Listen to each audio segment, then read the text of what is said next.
Hello बच्चों, क्या हाल चाल? सब बढ़िया। तो बच्चों स्वागत है आपके प्यारे से चैनल बायोलॉजी अड्डा में। तो बच्चों आज हम लोग डिस्कस करने वाले हैं एंडोमेम्ब्रेन सिस्टम पार्ट 3। तो बच्चों एंडोमेम्ब्रेन पार्ट जो सिस्टम है उसके ऑलरेडी 2 पार्ट आ चुके हैं और ये पार्ट 3 है। इसमें हम लोग एक बहुत ही महत्वपूर्ण कोशिकाएं के बारे में डिस्कस करेंगे बच्चों, जिसे आप लाइसोसोम के नाम से जानते हैं। तो बच्चों चलिए हम लोग लाइसोसोम के बारे में हर कंसेप्ट को डिस्कस करते हैं। लाइसोसोम होता क्या है, चलिए बच्चों अब देखिएगा। अगर हम बात करते हैं लाइसोसोम का तो बहुत ही सिंपल सी बात है बच्चों। देखिएगा कि यहां पे जो लाइसोसोम है, लाइसोसोम एकल झिल्ली के द्वारा घिरा होता है। एकल झिल्ली बोले तो यूनिट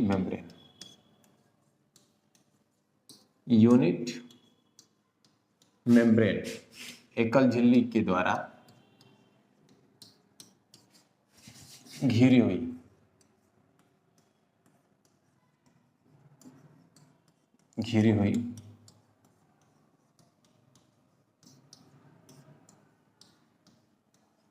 गोलाकार संरचना होती है। अब यहां पर ध्यान दीजिएगा, ये जो लाइसोसोम है तो यहां से आपको 2 टर्म मिल रहे हैं, एक लाइसिस और एक मिल रहा है सोमा। तो बच्चों देखिएगा, ध्यान समझिए, लाइसिस का मतलब होता है डाइजेस्टिव और सोमा का मतलब होता है बॉडी, यानी कि दोनों को मिलाकर क्या हो जाएगा बच्चों? Digestive body.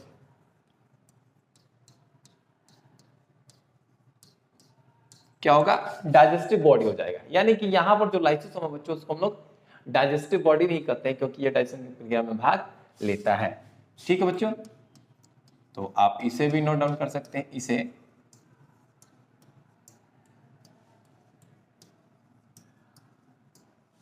डाइजेस्टिव बॉडी भी कहा जाता है।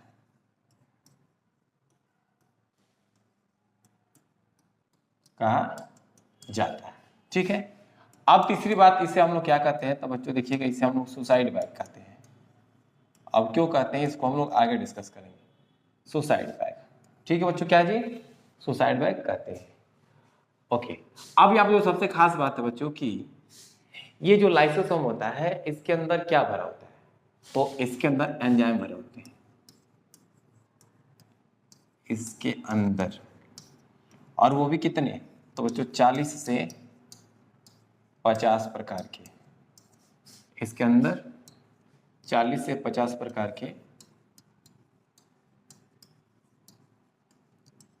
एंजाइम भरे होते हैं। ठीक है बच्चों, कितने प्रकार के? 40 से 50 प्रकार के एंजाइम भरे होते हैं। अब इसका मतलब ये नहीं है कि एक ही लाइसोसोम के अंदर ये 40 से 50 प्रकार के एंजाइम भरे होते हैं, जबकि अलग अलग लाइसोसोम मिल करके 40 से 50 एंजाइम को भरते हैं। तो यहाँ पे हम आपको क्लियर कर दें,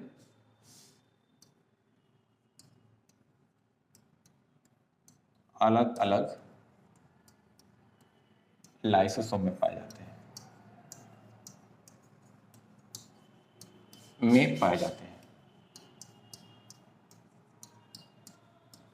ठीक है जी। यानी कि आप ये मत समझ लीजिएगा कि एक ही जो लाइसोसोम होगा उसी के अंदर आपके 40 से 50 प्रकार के एंजाइम पाए जाएंगे, जबकि आप ये बात जानिए कि ये अलग अलग लाइसोसोम में पाए जाते हैं। अब यहाँ पे एक बात आती है कि इसके अंदर जो एंजाइम होता है वो कौन कौन से एंजाइम होते हैं बच्चों? तो देखिएगा, इसके अंदर जो एंजाइम होता है वो क्या होता है? तो उसको हम लोग कहते हैं acid hydrolase. Acid hydrolase enzyme पाया जाता है, एंजाइम पाया जाता है। ठीक बच्चों, क्या पाया जाता है? तो इसके अंदर एसिड हाइड्रोलेज एंजाइम पाया जाता है। अब ये जो एसिड हाइड्रोलेज है इसमें कौन कौन से? तो देखिएगा, प्रोटीएजेज, लाइपेजेज, कार्बोहाइड्रेटेज,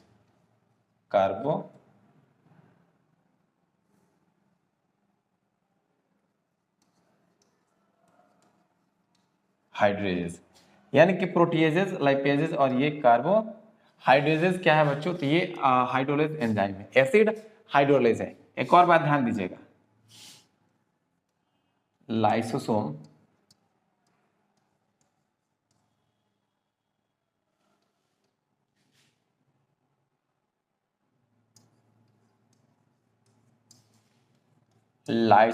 के अंदर पाया जाने वाला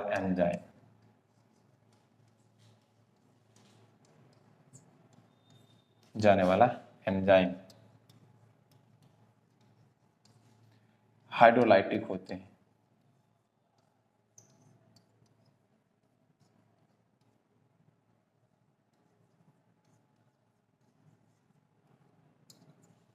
नेचर के होते हैं। ठीक है जी बच्चों, तो हमने क्या देखा कि लाइसोसोम एक झिल्ली के द्वारा घिरी हुई संरचना होती है, यूनिट मेम्ब्रेन पर घिरी हुई संरचना होती है, गोलाकार होती है, और इसे हम लोग डाइजेस्टिव बैग भी कहते हैं, और साथ साथ ये सुसाइडल बैग भी होता है। और हाँ बच्चों, इसके अंदर 40 से 50 प्रकार के एंजाइम पाए जाते हैं, जो कि अलग अलग लाइसोसोम में पाए जाते हैं। और जो एंजाइम होता है एसिड हाइड्रोलाइज एंजाइम पाया जाता है, जिसके अंदर जैसे प्रोटीज हो गया, लाइपेज हो गया, ये कार्बोहाइड्रेट हो गए। ठीक है, और यहाँ पे जो लाइसोसोम के अंदर जो पाया जाने वाला एंजाइम होता है बच्चों, वो क्या होता है, तो वो हाइड्रोलाइटिक नेचर के होते हैं। तो बच्चों यहाँ तक हमने लाइसोसोम के बारे में डिस्कस किया। ठीक है, चलिए जी, अब यहाँ पे हम लोग डिस्कस कर लेते हैं कि लाइसोसोम की डिस्कवरी, लाइसोसोम की खोज। तो बच्चों एक साइंटिस्ट है जिनका नाम है सीडी डुवे, जो कि बेल्जियम साइंटिस्ट है। कहाँ के बच्चों, बेल्जियम के हैं, जिनके बेल्जियम साइंटिस्ट हैं। और हाँ जी, लाइसोसोम की जो डिस्कवरी हुई थी ना बच्चों, वो क्या हुआ था, एक्सीडेंटली हो गया था। क्या हो गया था बच्चों, एक्सीडेंटली हुआ था। अब ऐसा नहीं है कि जो सीडी डुवे साहब हैं वो लाइसोसोम को खोजने नहीं गए थे, बट एक्सीडेंटली क्या हो गया था, इसका खोज हो गया था। ठीक है, लेकिन यहाँ पे एक बात ध्यान दीजिए, डिस्कवरी होने से पहले यहाँ पे हम तो ये भी जानने का प्रयास करेंगे कहाँ पर पाया जाता है। ठीक है, तो यहाँ पर थोड़ा सा देख लेते हैं। अब देखिए, अब जो डिस्कवरी इसकी बात हो रही है ना, कि खोज की बात हो रही है, तो ध्यान दीजिएगा, इसका जो खोज हुआ था, इसका जो खोज हुआ था वो हुआ था 1955 ईस्वी में। 1955 ईस्वी में सीडी डुवे ने किया, ने डिस्कवर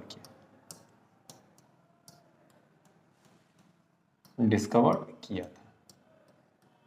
ठीक है जी, कब किया था, 1955 ईस्वी में। और 1956 ईस्वी में एक साइंटिस्ट है जिनका नाम है नोविकोव। क्या नाम बच्चों, नोविकोव। इन्होंने इसे इलेक्ट्रॉन माइक्रोस्कोप में ऑब्जर्व किया, इलेक्ट्रॉन माइक्रोस्कोप में देखा, में ऑब्जर्व किया। अब देखिएगा बच्चों, ठीक है, अब यहाँ पे जो सबसे खास बात है, एक और महत्वपूर्ण बात है कि यहाँ पर जो लाइसोसोम टर्म है ना, लाइसोसोम जो टर्म है देने वाला वैज्ञानिक भी कौन है, नोविकोव है। नोविकोव ने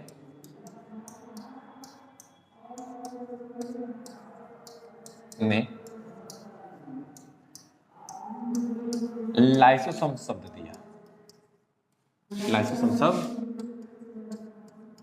दिया था। ठीक है बच्चों, तो हमने यहाँ पे देखा कि जो नोविकोव साहब हैं इन्होंने क्या किया, तो इन्होंने लाइसोसोम शब्द दिया था। ठीक है, चलिए जी, ओके।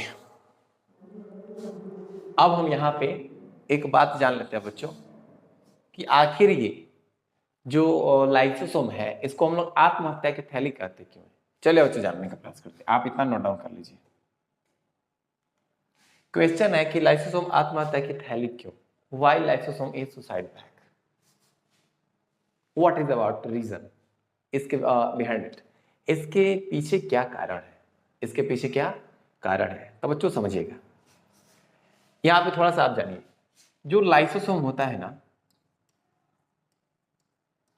ये जो बच्चों लाइसोसोम होता है ना, वो एक्चुअली कुछ इस प्रकार की संरचना होती है, ये गोलाकार संरचना। ठीक है, और ये गोलाकार संरचना है, और क्या है, इस बात को समझिए पूरी तरह कि आखिर लाइसोसोम को आत्महत्या की थैली कहते क्यों है। ठीक है, तो ये एक गोलाकार संरचना है, और इसके अंदर क्या है बच्चों, इसके अंदर विभिन्न प्रकार के बहुत सारे क्या है, तो इसके अंदर एंजाइम्स बने होते हैं। ठीक है बच्चों,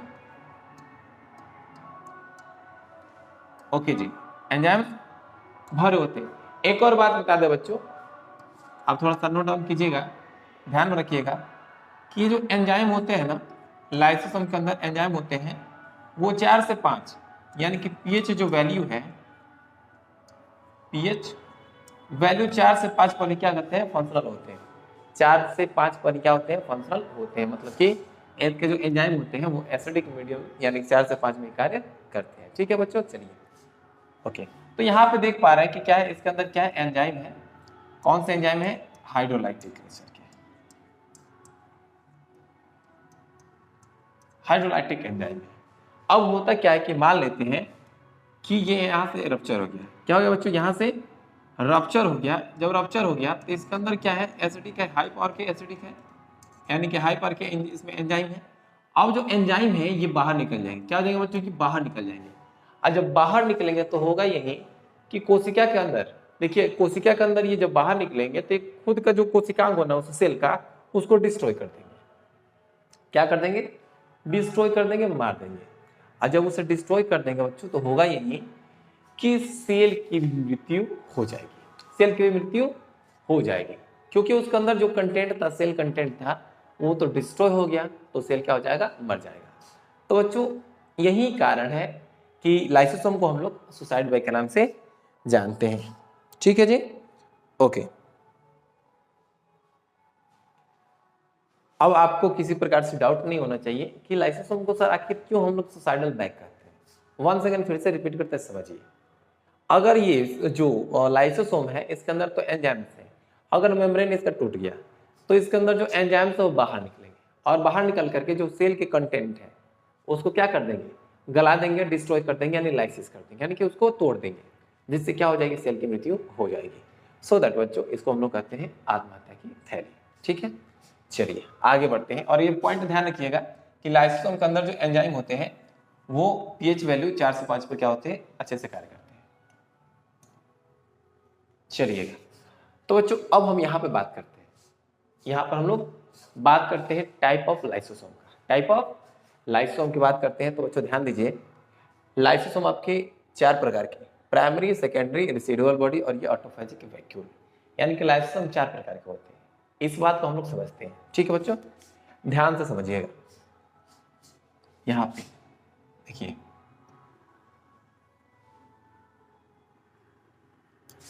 मान लेते बच्चों की एक सेल है, क्या है, एक सेल है।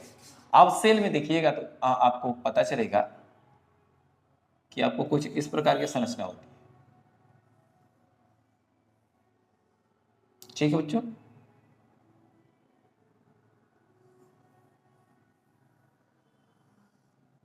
अब समझ देखिए, ये जो संरचना है आपको दिखेगी,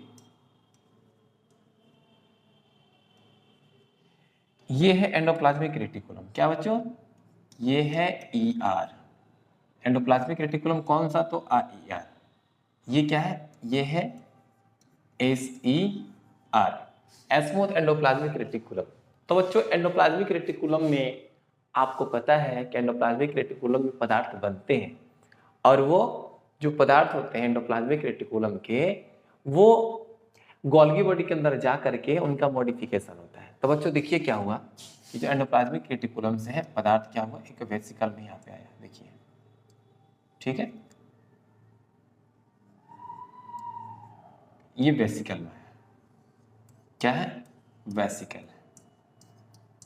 ओके, अब देखिए क्या हुआ, वेसिकल आया, और जो वेसिकल है, ठीक है, गोल्गी बॉडी से जुड़ गया। अब क्या हुआ, गोल्गी बॉडी से बना ये, गोल्गी बॉडी का जो किनारे वाला हिस्सा है उससे बना ये प्राइमरी लाइसोसोम।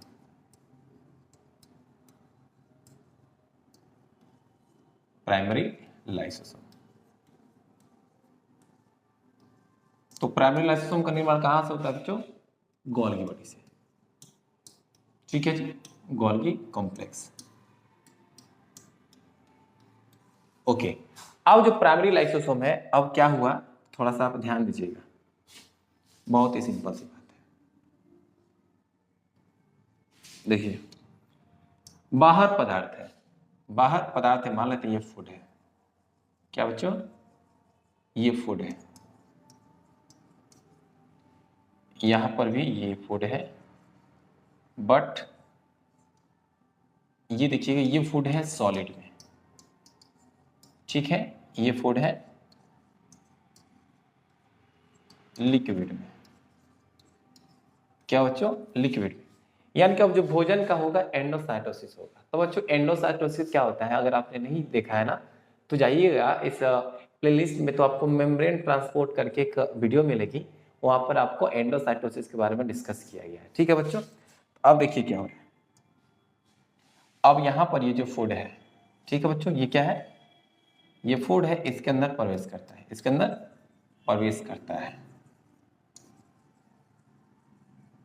यानी कौन सी क्रिया हो रही है बच्चों, एंडोसाइटोसिस की, एंडोसाइटोसिस की। एक और बात ध्यान दीजिएगा, जब कोई पदार्थ सॉलिड में जाता है तो उसको हम लोग कहते हैं फेगोसाइटोसिस, यानी कि जब कोशिका के अंदर कोई सॉलिड पदार्थ जाएगा तो उसको फेगोसाइटोसिस कहेंगे, और लिक्विड के रूप में जाएगा तो उसको हम लोग पिनोसाइटोसिस कहेंगे। क्या कहेंगे बच्चों, पिनोसाइटोसिस कहेंगे। तो अब देखिए हो क्या रहा है, अब यहाँ पे पिनोसाइटोसिस और फेगोसाइटोसिस हुआ, तो यहाँ पे बने हैं वैक्यूल। क्या बने बच्चों, वैक्यूल बने, ठीक है, यानी कि इसको हम लोग बोलेंगे, देखिए इसके अंदर ये लिक्विड है, इसके अंदर ये सॉलिड है। क्या बच्चों, सॉलिड है। तो जो सॉलिड रहेगा ना तो इसको हम लोग बोलेंगे, देखिएगा इसको जो सॉलिड रहेगा इसको बोलेंगे फेगोसोम। क्या बोलेंगे बच्चों, फेगोसोम कहेंगे। और ये लिक्विड रहेगा तो उसको क्या बोलेंगे हम लोग, पिनोसोम, पिनोसोम, ठीक है। एक बात ध्यान दीजिएगा,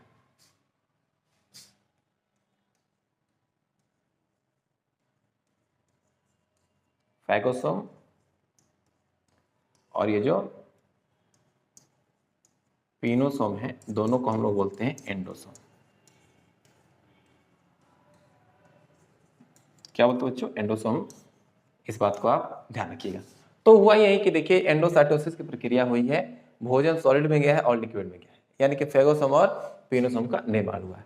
अब देखिए क्या हो रहा है, ये यहाँ पे है, देखिए प्राइमरी लाइसोसोम। अब ये फेगोसोम और ये पिनोसोम, ये दोनों जाकर के क्या हो जा रहे हैं, इससे फ्यूज हो जा रहे हैं, इससे फ्यूज हो जा रहे हैं। क्या हो रहा है बच्चों, इससे फ्यूज हो जा रहे हैं। अब देखिए क्या है, इसके अंदर फूड भी है, क्या है, फूड भी है, और इसके अंदर एंजाइम भी है, यानी कि अब बन रहा है जिसे हम लोग कहेंगे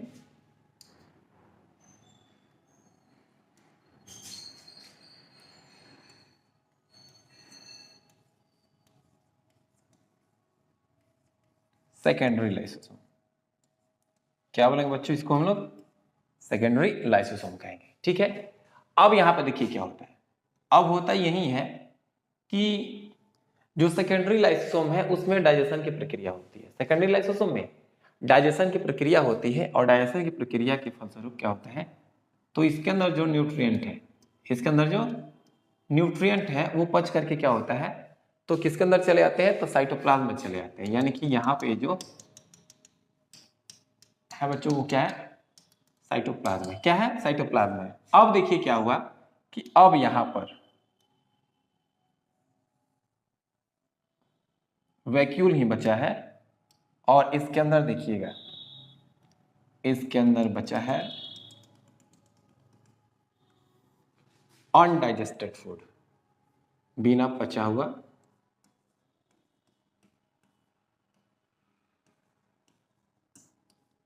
बिना पचा हुआ भोजन,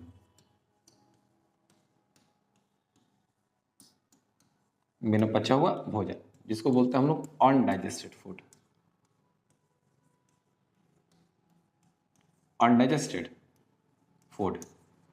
अब देखिए अनडाइजेस्टेड फूड है ना, यानी कि तो वैसा लाइसोसोम जिसके अंदर अनडाइजेस्टेड फूड रहता है बच्चों, इसको हम लोग कहते हैं रेसिडुअल बॉडी।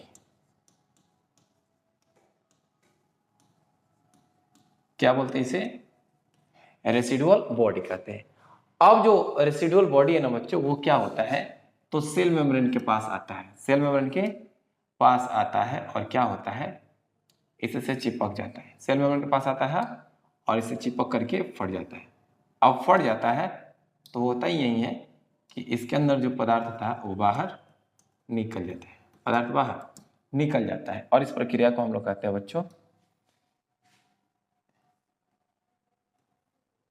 एक्सोसाइटोसिस। एक्सोसाइटोसिस कहते हैं, या इसे हम ईफेजे भी कहते हैं। ठीक है, तो बच्चों यहाँ पे आप देखें कि प्राइमरी लाइसोसोम कैसे बन रहा है और सेकेंडरी लाइसोसोम कैसे बन रहा है और ये रेसिडुअल बॉडी कैसे बन रहा है। इसके अलावा एक जो है जिसको हम लोग कहते हैं बच्चों ऑटोफेजिक वैक्यूल, तो बच्चों वो देखिएगा वो स्पेशल कंडीशन में बनता है, स्पेशल कंडीशन में बनता है, उस कंडीशन को हम लोग जानेंगे।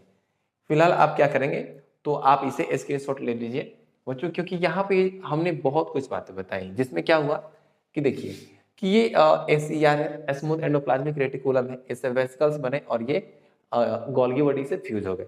यहाँ पे एंजाइम का प्रोसेस हुआ और देखिएगा इसे किनारे से एक वेसिकल्स से प्राइमरी लाइसोसोम का निर्माण हुआ। अब प्राइमरी लाइसोसोम के अंदर क्या हुआ, भोजन चले गए तो बना सेकेंडरी लाइसोसोम, और सेकेंडरी लाइसोसोम के अंदर भोजन का पाचन हुआ और जो नहीं पचा वो बच गया, तो उसको हम लोग बोल रहे हैं अब रेसिडुअल बॉडी। ठीक है, तो ये है लाइसोसोम के कुछ प्रकार के, डायग्राम के अनुसार आपको दिखा दिया हमने, आप इसे स्क्रीनशॉट ले लीजिए।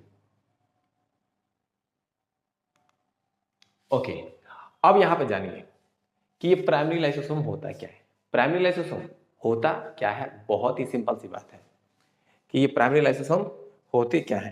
तो बच्चों ध्यान समझिएगा, ये जो प्राइमरी लाइसोसोम है इनका निर्माण क्या होता है, तो गोल्गी अपरेटस से जो लाइसोसोम बने होते हैं ना, हाल ही में बने होते हैं, उसको हम लोग प्राइमरी लाइसोसोम कहते हैं। जैसे देखिएगा ये गोल्गी बॉडी है, क्या बच्चों ये गोल्गी बॉडी है, और गोल्गी बॉडी से हाल ही में बने हुए लाइसोसोम को हम लोग क्या कहते हैं, प्राइमरी लाइसोसोम कहते हैं।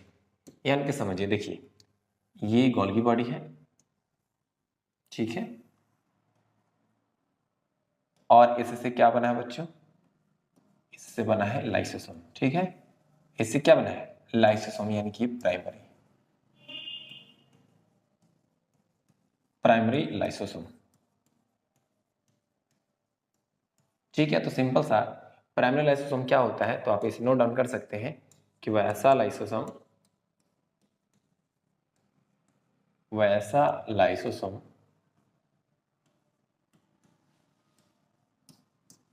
जिसका निर्माण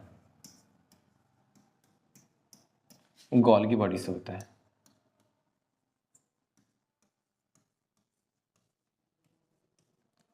गोल्गी बॉडी से होता है उसे हम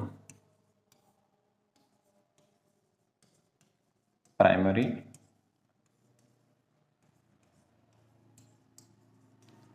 लाइसोसोम कहते हैं। क्या कहते हैं बच्चों, हम लोग प्राइमरी लाइसोसोम कहते हैं, या सिंपल सा आप इसे और भी कह सकते हैं कि नए बने हुए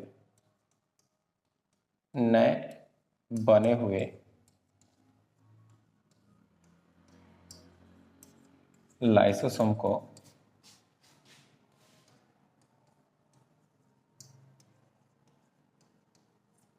प्राइमरी लाइसोसोम कहा जाता है।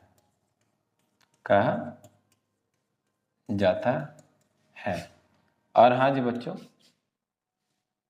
इसके अंदर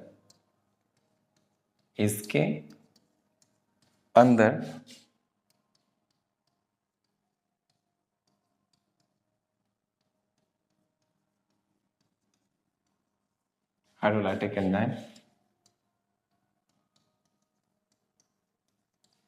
पाए जाते हैं। ठीक है, ध्यान रखेंगे कि गोल्गी बॉडी से जो नया लाइसोसोम बना होता है ना, उसको हम लोग प्राइमरी लाइसोसोम कहते हैं। ठीक है बच्चों, चलिए आई होप कि इतना है, ये कुछ बड़ा कॉन्सेप्ट नहीं है, आप इसे ध्यान रखिएगा, आप इसे स्क्रीनशॉट ले लीजिए, नोट डाउन कर लीजिए। चलिए आगे बढ़ते हैं। अब बात करते हैं बच्चों सेकेंडरी लाइसोसोम को। तो समझिएगा, जो सेकेंडरी लाइसोसोम होता है ना, इसको हम लोग हेट्रोफेगोसोम या डाइजेस्टिव वैक्यूल भी कहते हैं। हेट्रोफेगोसोम या डाइजेस्टिव वैक्यूल भी कहते हैं। अब इसे हम लोग हेट्रोफेगोसोम क्यों कहते हैं और इसे डाइजेस्टिव वैक्यूल क्यों कहते हैं, तो समझिए। देखिए अब यहाँ पे करता क्या है, हेट्रोफेगोसोम यानी कि यहाँ पे जो पदार्थ होंगे, जो एंडोसोम्स होंगे, वो लिक्विड और ये सॉलिड दोनों में चले जाते हैं, ठीक है। और ये डाइजेस्टिव वैक्यूल है। देखो बाबू, जैसे कि प्राइमरी लाइसोसोम है, क्या बच्चों, ये प्राइमरी लाइसोसोम से एंडोसोम आकर के जुड़ गया, एंडोसोम आकर के जुड़ गया यानी कि फ्यूज हो गया, तो क्या बना, सेकेंडरी लाइसोसोम, सेकेंडरी लाइसोसोम। तो इसे डिफाइन करना होगा तो कैसे डिफाइन करेंगे, तो सिंपल सा लिखिएगा,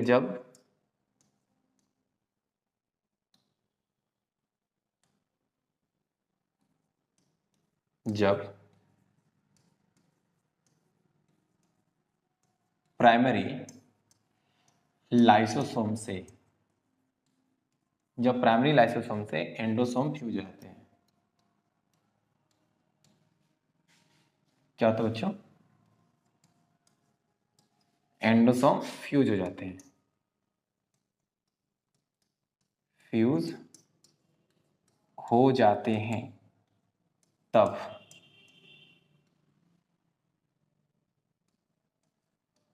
तब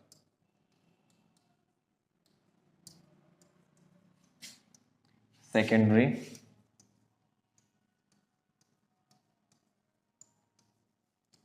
लाइसोसोम का निर्माण होता है, निर्माण होता है। तो बच्चों सेकेंडरी लाइसोसोम का निर्माण हो गया, तो एक बात बताइए, सेकेंडरी लाइसोसोम में कौन कौन से पदार्थ होते हैं, तो ध्यान दीजिएगा, इसमें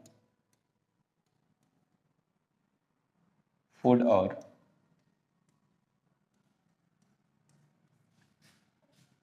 एंजाइम्स होते हैं,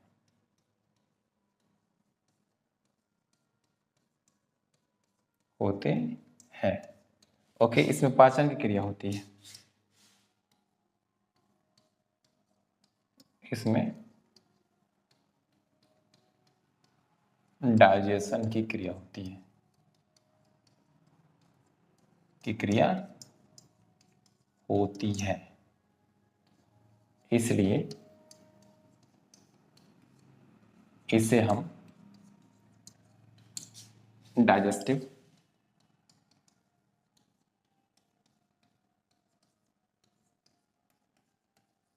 वैक्यूल भी कहते हैं।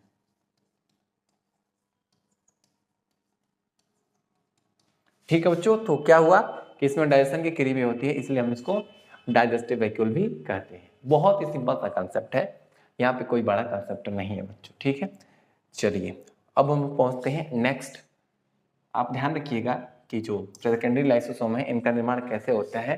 तो जो प्राइमरी लाइसोसोम है उससे क्या होते हैं, पिनोसोम या जो फैगोसोम है, जिसको हम लोग एंडोसोम कह रहे हैं, फ्यूज हो जाएंगे, तो जो लाइसोसोम बनता है उसको सेकेंडरी कहेंगे।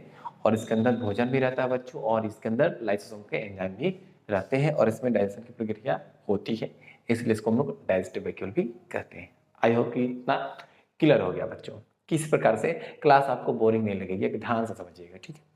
चलिए आगे बढ़ते हैं, और आगे जो हमारा है वो है रेसिडुअल बॉडी, जिसे हम लोग टर्सरी वैक्यूल भी या टर्सरी लाइसोसोम भी कहते हैं। यानी कि ध्यान दीजिएगा, वैसा लाइसोसोम जिसमें अनडाइजेस्टेड फूड रहता है, अनडाइजेस्टेड फूड रहता है, उसको हम लोग क्या कहते हैं, उसको हम लोग रेसिडुअल बॉडी कहते हैं। ठीक है, सिंपल सा आप इसे डिफाइन कर सकते हैं।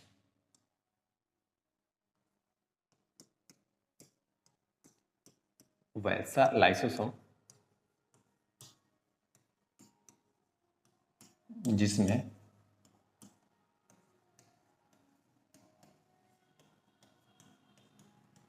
अनडाइजेस्टेड फूड रहता है,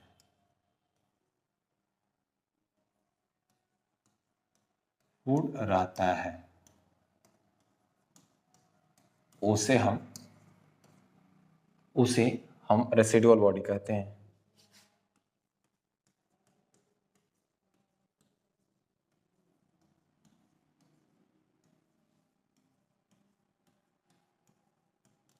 क्या कहते हैं बच्चों, रेसिडुअल बॉडी कहते हैं। ठीक है, अब समझिए, और ये जो रेसिडुअल बॉडी होता है, हमने आपको बताया भी है कि रेसिडुअल बॉडी सेल मेम्ब्रेन के पास आते हैं और आकर के फट जाते हैं और वो और बचा हुआ जो भोज्य पदार्थ है वो बाहर निकल जाता है। ठीक है, तो इसे भी नोट डाउन कर लीजिए। रेसिडुअल बॉडी सेल मेम्ब्रेन से चिपक कर फट जाते हैं, से चिपक कर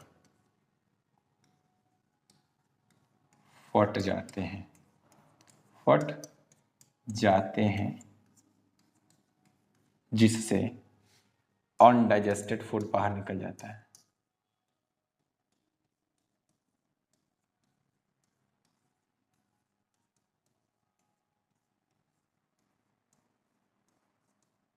निकल जाता है। ठीक है बच्चों, तो जैसे समझिए ये क्या है, मान लेते हैं ये रेसिडुअल बॉडी है,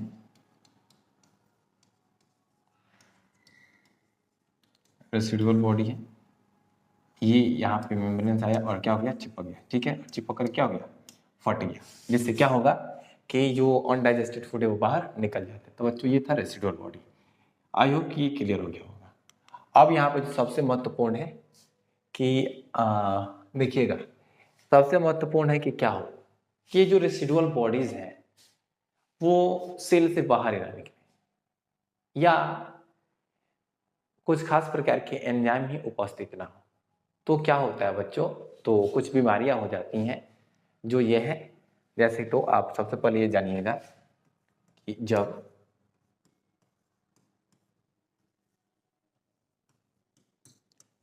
रेसिडुअल बॉडी डिस्पोज नहीं होता है, यानी कि ये बाहर नहीं निकलता है, नहीं होता है, या आवश्यक एंजाइम नहीं होते हैं, यानी लाइसोसोम के अंदर आवश्यक एंजाइम नहीं होते हैं, नहीं होते हैं, तब क्या होती है बच्चों, तो बीमारी होती है। तब क्या होती है, तो बीमारी होती है। और ये जो बीमारी होती है वो कौन सी बीमारी होती है, रेसिडुअल बॉडी के रिमूवल ना होने से कौन सी बीमारी होती है, तो बच्चों वो बीमारी होती है hepatitis, Pompe disease, Hurler disease, Tay-Sachs disease और ये पॉलीनेफ्राइटिस। यानी कि जो 5 डिजीज हैं ये क्यों होती हैं, जब जो रेसिडुअल बॉडीज है वो बाहर ही नहीं निकले, एक्सपोज ही नहीं हो, यानी कि उसके अंदर जो अनडाइजेस्टेड फूड है वैसे ही रह जाए और रेसिडुअल बॉडी बाहर ही ना निकल के सेल से, तो वहां पे क्या होगी, बीमारी हो जाएगी बहुत प्रकार की, जैसे कि हेपेटाइटिस हो गया, Pompe disease, Hurler disease, typhoid disease और ये पॉलीनेफ्राइटिस। यहाँ पे एक बहुत ही महत्वपूर्ण नोट है, ध्यान दीजिएगा। एक है lipofuscin pigment granule. Lipofuscin pigment granule actually क्या है बच्चों, तो लिपोफ्यूसिन पिगमेंट ग्रेन्यूल ही एक प्रकार से कहे तो वो एक प्रकार का रेसिडुअल बॉडी होता है। इतना आप ध्यान में रखेंगे। चलिए बच्चों, इससे एग्जाम में क्वेश्चंस बन सकते हैं।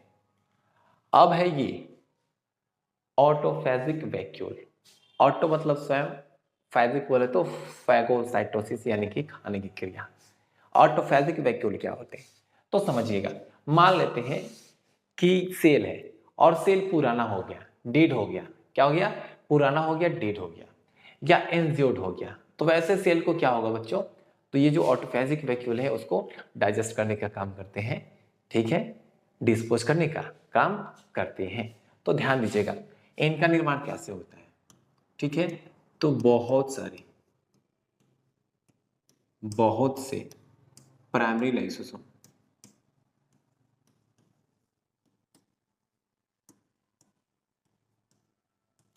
लाइसोसोम फ्यूज होकर, बहुत से प्राइमरी लाइसोसोम फ्यूज होकर इसका निर्माण करते हैं।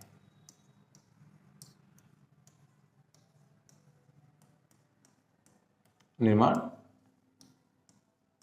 करते हैं, किसका निर्माण करते हैं बच्चों, तो ऑटोफेजिक वैक्यूल या ऑटोफेगोसोम या ऑटोलाइसोसोम।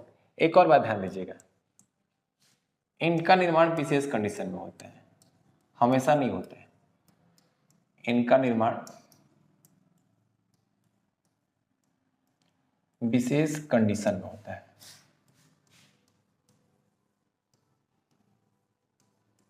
कंडीशन में होता है, ठीक है। इनका निर्माण कब होता है? विशेष कंडीशन में होता है। और देखिएगा इनका कार्य क्या होता है। जब कोई कोशिका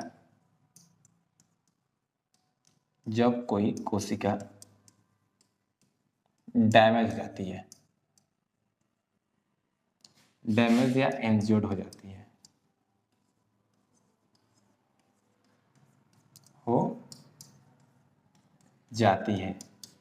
या ओल्ड हो जाती है, तो उसे डाइजेस्ट करने का कार्य करता है।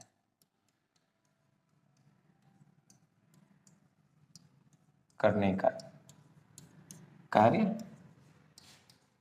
करता है, ठीक है बच्चों। और साथ ही साथ ध्यान दीजिएगा, डाइजेस्ट करने का कार्य करता है और इसे हम लोग कहते हैं ऑटोफैजी कहते हैं। इस प्रक्रिया को हम ऑटोफैजी कहते हैं। अब यहाँ पे देखिए खास बात क्या है कि ये कोशिका के अंदर सेल डेब्रीज यानी कोशिका के अंदर जो कचरा होता है, सेल डेब्रीज को डिस्पोज करने का कार्य करता है। करने का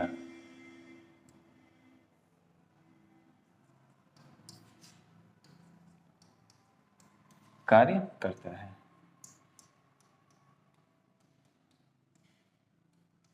इसलिए इसे हम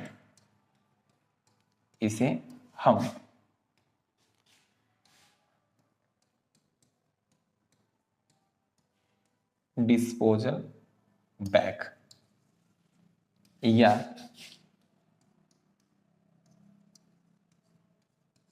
डिस्पोजल यूनिट भी कहते हैं। क्या करता है बच्चों? इसलिए इसे हम लोग डिस्पोजल बैग या डिस्पोजल यूनिट भी कहते हैं। तो ये बच्चों कुछ खास बातें थी ऑटोफेगोसोम के बारे में, आप इसे नोट डाउन कर लेंगे।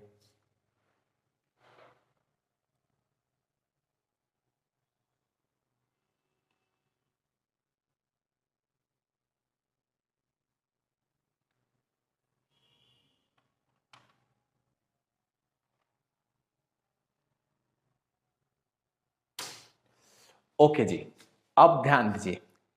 अब यहां पे क्या बात है कि ये था ऑटोफेजिक वैक्यूल, या जिसको हम लोग ऑटोफेगोसोम या इसे आप ऑटोलाइसोसोम कहते हैं।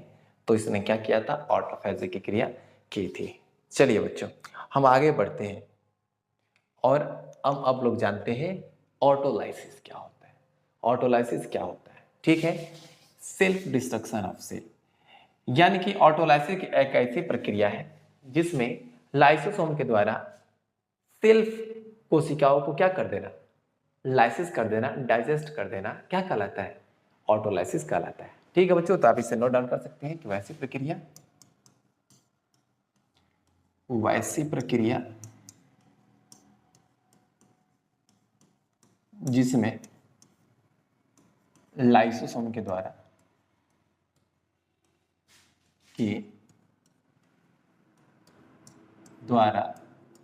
सेल, टिश्यू और ऑर्गन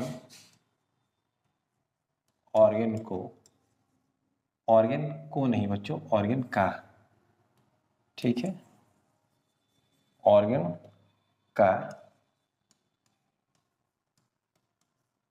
सेल्फ डिस्ट्रक्शन होता है। सेल्फ डिस्ट्रक्शन होता है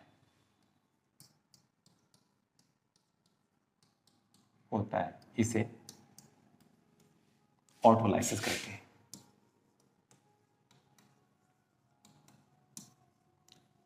ऑटोलाइसिस कहते हैं। क्या कहते हैं बच्चों? ऑटोलाइसिस कहते हैं। अब एक बात ध्यान दीजिए, बहुत ही सिंपल सी बात है, ठीक है। ऑटोलाइसिस में आपने मेढक का पूंछ देखा होगा ना, कि मेढक का जो टैडपोल लार्वा होता है उसका पूंछ जब वो बड़ा होता है मेढक को गायब हो जाता है, यानी कि मेढक का पूंछ, मेढक का टेल ऑटोलाइसिस की क्रिया के द्वारा गायब होता है।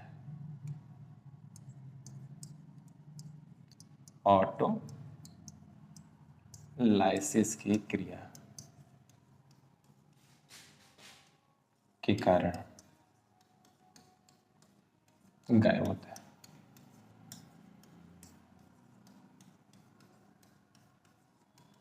होता है, ठीक है। चलिए जी, तो यहाँ पे था ये ऑटोलाइसिस क्या है। अब यहाँ पे बच्चों ध्यान देंगे, अब हम लोग बात कर लेते हैं इसे कुछ फंक्शन का।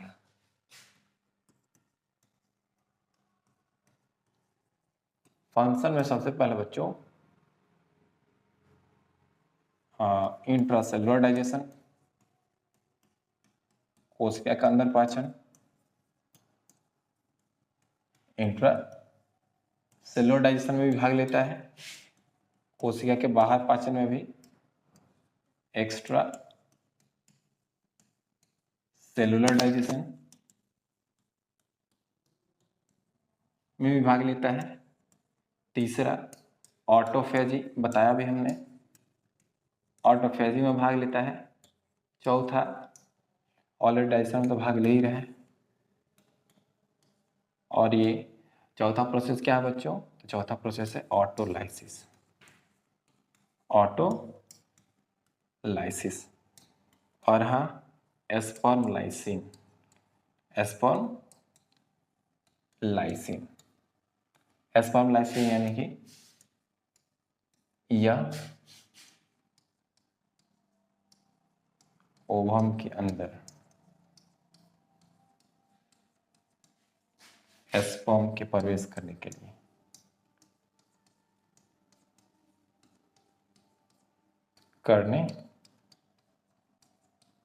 लिए रास्ता बनाता है।